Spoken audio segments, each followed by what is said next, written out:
Hi, this is Samina Sheikh here on Zoom channel, and with me today I have the almost star cast of Call Me Bae. So join me as I welcome all of them on Zoom. So I said almost because some of them are missing right now. I must say that, few of them, right? But how was it like working on this one? The trailer looks fantabulous. It kind of gave me the vibe of Schitt's Creek the moment I saw it, and I have loved that show. You know, during lockdown, I feel if we needed some humor, it had it. So how was it? You know, starting with you, Ananya. It was so much fun. I think from the first day that we started shooting, Niharika, me, Muskan, we started shooting together, and we had the scenes where we were in the apartment, and because they've done theatre together, they've known each other, I felt like, oh my god, am I not going to fit into this group? Are they like not going to like me? I was feeling like, you know, first day of school vibes, but we got on so well. They actually had to like make us sit apart from each other because we would only keep talking to each other. The first 2 days I found out everything about her life, she knew everything about my life, and then Varun came and we were all, you know, kind of together, and we were just laughing, and I just feel like this whole shoot just hasi mazak mein nikal gaya. It was just a lot of fun. Also, going by the trailer, you know, there's a lot of hustle as well as there's a lot of privilege. So if you could explain that, you know, what exactly it meant.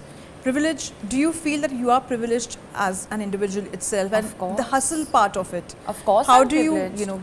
I mean, I've said it from day one. Of course, I'm privileged. I've, you know, lived a life of privilege. My father's an actor, and that have made it a lot easier for me to become an actor.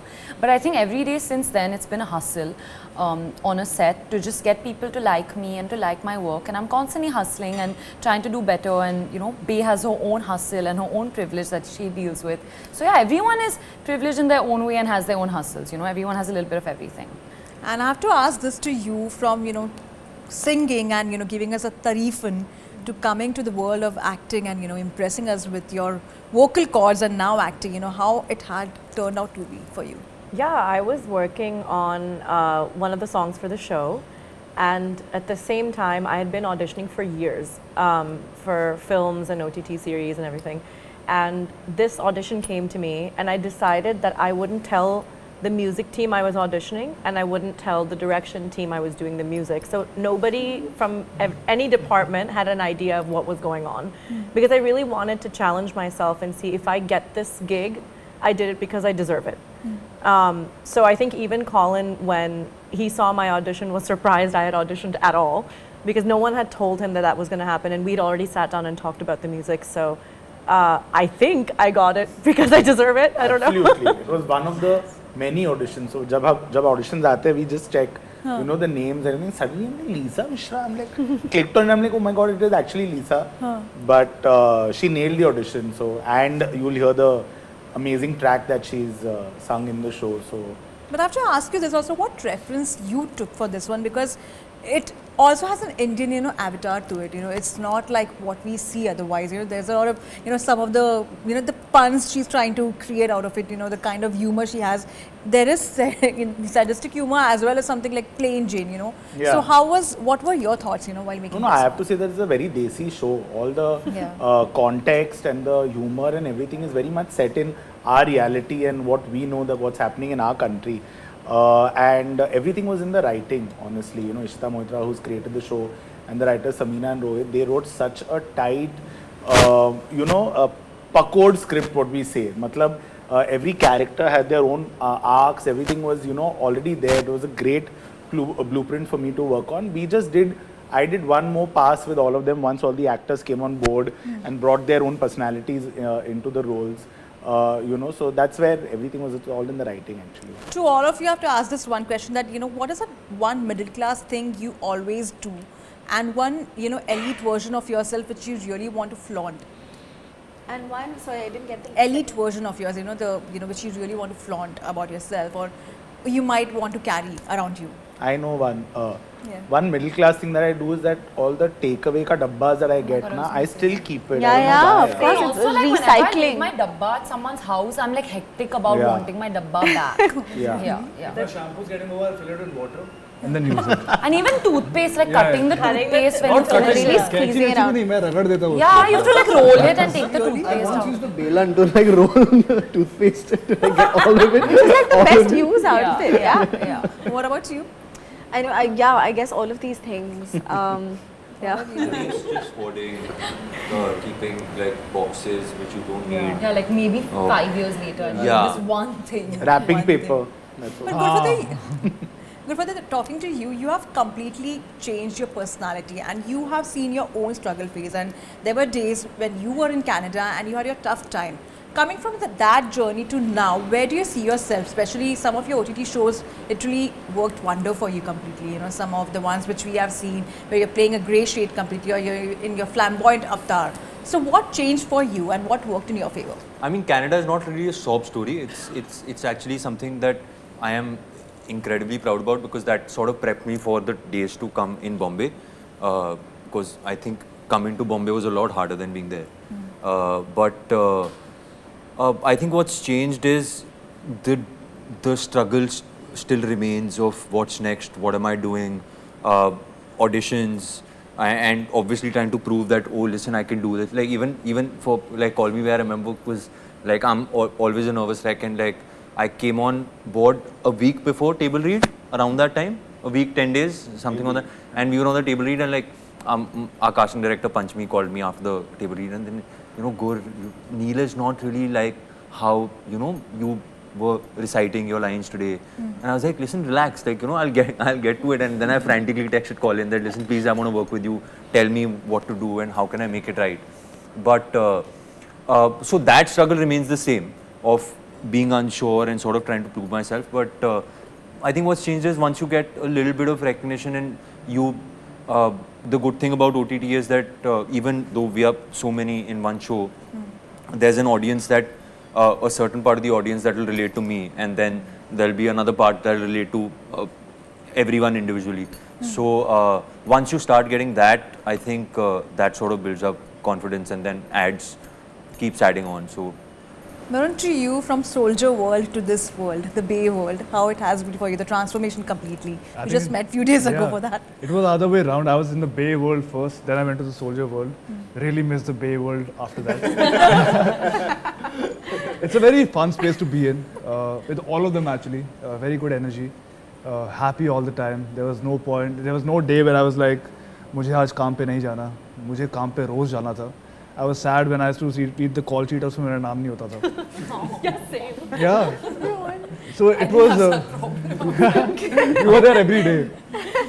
So I really enjoyed on this set. It's not that I didn't enjoy on that set, but यहाँ पर मुझे होता है ना कि दिल खुश हो गया मेरा. To you, I have to ask this question, especially for your own role and more so for Ananya Panday's role. I have to ask you is about that. Do you feel that, you know, she fits well with this role where she's a damsel in distress, and suddenly you just see a different kind of, you know, Ananya altogether on screen? Yeah, I mean, I think she fits Bae pretty well. I think that's why she was the first choice in the first cast and all of that. I think within any character that an actor plays, there are parts of them that are similar and parts of them that are not similar. Ananya is not so insanely ditzy. Like she's very self-aware and very. No, in the character. Yes. Not Ananya as a person. She's very sensible like that. I know. Yeah. I'm talking about the trailer. traits. Yeah, the like trailer, Bae tends to be a bit more ditzy and like out there. Ananya is somewhere. She has that some part of the energy, but not like to that extent. I think she understands Bae very well. I think she has. She's chirpy and she's lively. And I think that those qualities came very well. So when a scene is being improved, whatever Ananya would do would like fit incredibly well. And whenever something was a bit different from her, then of course that's where the acting comes in, that's where the work comes in. Yeah. And about your own role, you know, while working for Bae, Call Me Bae, what is that one thing which you take away, you know, from your entire experience? The show is going to come out and the work is going to be seen and people are going to like it, not like it. But what's the most important thing is how you felt on set and the people you met and the good times you had with them. Wow. Because but honestly, It's about the journey, not the destination. honestly, because like I met my good friend Gurfateh first in Soho House. Then I met him. Where we all met. Then I met him in Call Me Bae. And honestly, like I think it's those tiny moments of learning and acting and working together that really sticks with you. And coming to you, the dear friend of Ananya Panday, who's just there as a guiding light, I must say that. Do you feel the supporting role also, you know, someone who plays someone who plays a supporting role, you know, next to the actor also has a very, you know, finishing kind of a role when portrayed in movies or say OTT series. Like they are kind of the not the backbone completely, but somewhere the reliance is there heavily on them. What are your thoughts on that? I feel like it was quite a symbiotic relationship like that for Bae and for Tamara. I feel like they both feed off of each other's energies and they both contribute to each other's lives a lot. And I think Bae understands that much earlier than Tamara does. But I feel like it's quite like a equal relationship like that. And I also feel like even though the show is called Call Me Bae and I'm the title or the central character, I think it's an ensemble cast at the end of the day, and everyone is equally important. I don't think Bae would be the way that she was if it wasn't for Tamara or Saira or Prince or Aggie or Neil, or Harleen, anyone of that matter. So it's actually pretty balanced when you watch the show. It may seem like it's Call Me Bae and it's all about Bae, but it's actually not. It's actually everyone in her life and all the relationships going on. There's so much stuff going on even that Bae is not involved in. And I've done those parts also, like if you see Pushpavali, I'm one of the PG girls, in that. So I have like worked myself up to a place where I can get like my own trajectory in a way, and I feel like at that point you really have to think about, okay, what's serving the story well. You can't come with your own backstory about, oh, this girl is like this, she suffered from all of this and this is why she's like that. We have to think about, okay, what does the story require, and I feel like everyone's always thinking about that, and the director's there to sort of guide you to the best of that, to get that. But I feel like in this, Tamara's journey is so like she's experiencing a lot. So For me, like all roles are very important. Yeah. And casting the right actor for that is equally important. I think and because this is an ensemble cast, all of us are sitting here.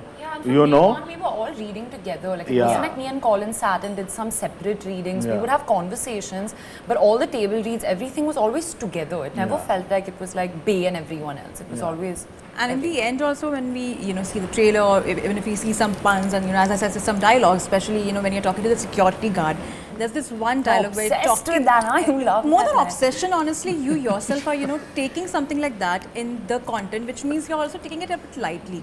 In a light humor, you're not taking it, getting offended by it, which is a very good point as an actor. Sometimes it could be like, you could just get affected and you'll be like, no, I don't want to like talk about it. Yeah. But you openly spoke about it, and I think like I would compliment you rather for that. What do you have to say about that?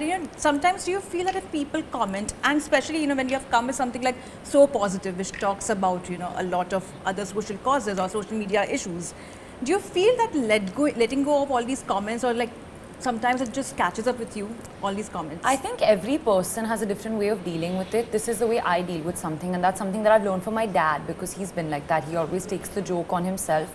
And I also have days when things obviously affect me and I do feel bad about things, but I've realized that the best way to deal with something is humor. And yeah, that's how I deal with it. But I can't tell someone else that, oh, this is what you do. You have to really, do what works best for you. Next to all of you, what are your upcoming projects you're focusing on? We have Vikramaditya Motwani's film coming together called Control. Next month. Yes. And then I think everyone has something coming up with Vihan. And Gurfateh, are you working with Sunny Deol in Ramayana? There are a lot of rumors about it, like you are going to play Hanuman. Those are all. We have class 2. Wow, who are you playing? Anything like that. I wish, but no. For you, sir? Me, I'm just hoping that this is a huge success and a lot more avenues open up for me. They will, Collin. What about release? Like we are going to hear another song from you, apart from Call Me Bae. I hope so. I hope my career in music isn't over. That was ominous. My album just released. Yes. He and I have another series coming up in a later part of the year. All you are like enjoying the OTT phase the most. I feel like I'm missing all of them on in theaters. We're enjoying work.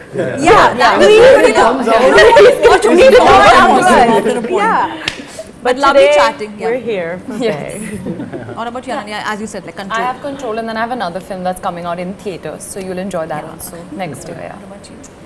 There's a really fun film called Bantikki. It's directed by Faraz Arif Ansari. I play young Shabana in that. So that's casting. So that's really exciting. Then there's a Geo show which will come out. It's called Doctors. And then 2 more applause shows that will release Rab Jaane Kab. Thank you so much for your lovely time and all the very best. Looking forward to this. Thank you so much. Thank you.